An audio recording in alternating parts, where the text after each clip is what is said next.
ദൈവഹിതത്തിന്റെ മനോഹര ശില്പമാകുവാനും സ്വജീവിതം സഭയ്ക്കും സമൂഹത്തിനും വേണ്ടി സമ്പൂർണമായി സമർപ്പിച്ചു. ഉലയുന്ന വഞ്ചിയുടെ അണിയത്ത് ശാന്തമായിരുന്ന ക്രിസ്തുവിനെ ഓർമ്മിപ്പിക്കും ഈ ജീവിതം. കാറ്റിലും കോളിലും ദിവ്യമായൊരു ശാന്തത കാത്തു സൂക്ഷിക്കും. അമരത്തിരുന്ന് ക്ഷമയോടെ, വിശ്വാസത്തോടെ, പ്രാർത്ഥനയോടെ, പ്രത്യാശയോടെ വലയെറിയുന്ന മുക്കുവൻ. ഈ പുഴ പഠിപ്പിക്കുന്നതും ഇതുതന്നെ.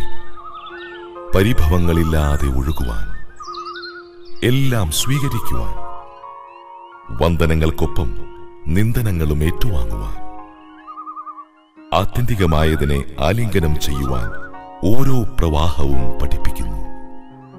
സഭയും സമൂഹവും ആരാധനയോടെ അംഗീകരിച്ച നീതിമാനായ ഷെവലിയർ ജസ്റ്റിസ് ജോസഫ് വിധേയത്തിലിന്റെ അനുഗ്രഹീത കുടുംബത്തിൽ പിറന്ന ഈ വൈദിക ശ്രേഷ്ഠൻ ഇന്ന് സീറോ മലബാർ സഭയുടെ അമരക്കാരനാണ്.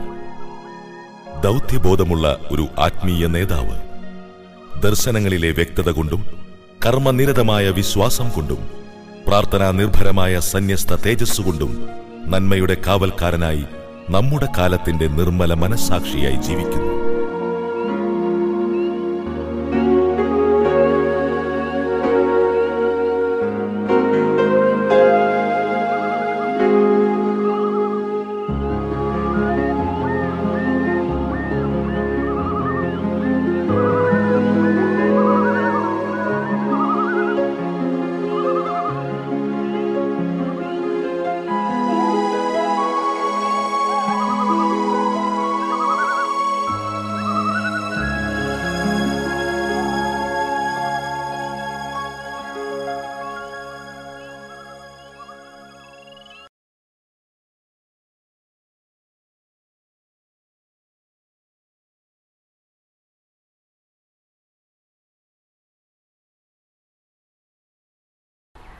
ഇവിടെയാണ്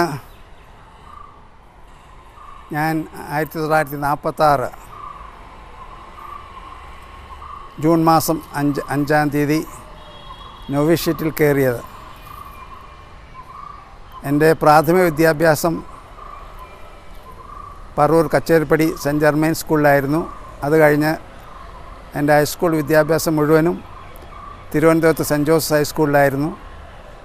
അത് കഴിഞ്ഞ് എൻ്റെ ഇൻ്റർമീഡിയറ്റ് സ്റ്റഡീസൊക്കെ ട്രിവാൻഡ്രം യൂണിവേഴ്സിറ്റി കോളേജിലായിരുന്നു.